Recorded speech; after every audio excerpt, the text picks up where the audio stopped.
ওমরান ফায়ারের বিরুদ্ধে মানহানির মামলা। অভিনেত্রী আঞ্জুমান মেহজাবিনের চোখের জল এবার আদালতের দ্বারে।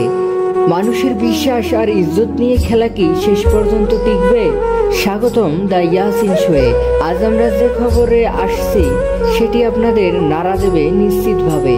সম্প্রতি আলোচিত ইউটিউবার ও কন্টেন্ট ক্রিয়েটর ওমরান ফায়ারের বিরুদ্ধে মানহানির মামলা করেছেন জনপ্রিয় অভিনেত্রী আঞ্জুমান মেহজাবিন। হ্যাঁ, কথাটা বিশ্বাস করার যোগ্য না হলে এটাই সত্যি এবং এটাই বাস্তব। কেন এমন চরম সিদ্ধান্ত নিতে হলো আঞ্জুমান মেহজাবিনকে? এর পেছনে রয়েছে এক লজ্জাজনক কাহিনী, যা আজ আমরা আপনাদের সামনে তুলে ধরব। তো আপনাদের কাছে আমার একটাই অনুরোধ, আপনারা সম্পূর্ণ ভিডিওটা দেখবেন এবং আপনার মূল্যবান মতামত আমাকে জানাবেন।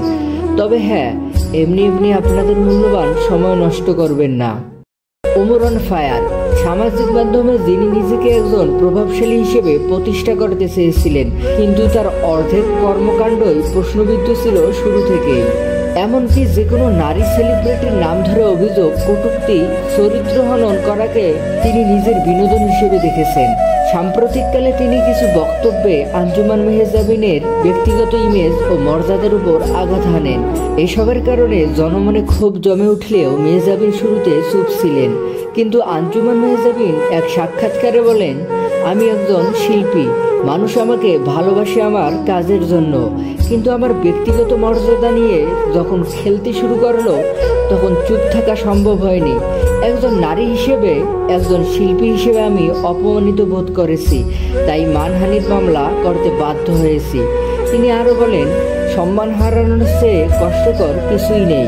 যদি আমি আজ চুপ থাকি তাহলে আগামীকাল অন্য কেউ একইভাবে আঘাতের শিকার হবে। ঘটনাটিকে আরো স্পষ্টভাবে বোঝাতে চাই একটি ঘটনার কথা দিয়ে। সম্প্রতি একটি সাংস্কৃতিক অনুষ্ঠানে উপস্থিত ছিলেন আঞ্জুমান মেহজাবিন। সেখানে অনেক দর্শক তার প্রতি সম্মান জানালেও কেউ ওমরের কথার রেফারেন্স দিয়ে হাসাহাসি শুরু করে। এই মুহূর্তটি মেহজাবিনের কাছে অসহনীয় হয়ে ওঠে। সেখানেই তিনি বুঝতে পারেন ওমরের এসব কথাবার্তা শুধু গুজব নয়, বরং তার ইজ্জত ও সম্মানের উপর সরাসরি আঘাত। আর এ কারণেই তিনি আইনের দ্বারস্থ হওয়ার সিদ্ধান্ত নেন। এদিকে আইন বিশেষজ্ঞরা বলেছেন, একজন শিল্পীর ইমেজ ধ্বংসের চেষ্টা শুধু ব্যক্তিগত ক্ষতি নয়, সামাজিক ক্ষতিও বটে। যে কোনো মানুষকে সম্মানহানি থেকে রক্ষা করতে হলে আইনই শেষ ভরসা। আঞ্জুমান ঠিক তাই করছেন। চুপ করে না থেকে তিনি লড়াইয়ের মঞ্চে এসেছেন। তিনি এসেছেন ন্যায়ের মঞ্চে। তবে আমাদের একটাই দাবি, ওমরান ফায়ার, তোমার জন্য একটাই সতর্কবার্তা, মানুষের বিশ্বাস ও মর্যাদার সঙ্গে আর খেলা নয়। একদিন হয়তো তুমি জনপ্রিয়তা পেয়েছো, কিন্তু যদি মানুষের মনে আঘাত দাও তবে সেই জনপ্রিয়তা দীর্ঘস্থায়ী হবে না। তুমি আজ আদালতের কাঠগড়ায় দাঁড়াবে, এটাই বাস্তব। আজকের এই ঘটনাটি আমাদের একটি শিক্ষা দেয়, কারো সম্মান, কারো ইজ্জত নিয়ে কখনো খেলা করা উচিত নয়। সামাজিক মাধ্যমে কথা বলার আগে ভাবা জরুরি, কথা দিয়ে আমরা কারো মন ভাঙছি কিনা। একজন নারী শিল্পী কেবল বিনোদনের উপাদান নন, তিনি একজন মানুষ যার মর্যাদা রক্ষার দায়িত্ব আমাদের সবার।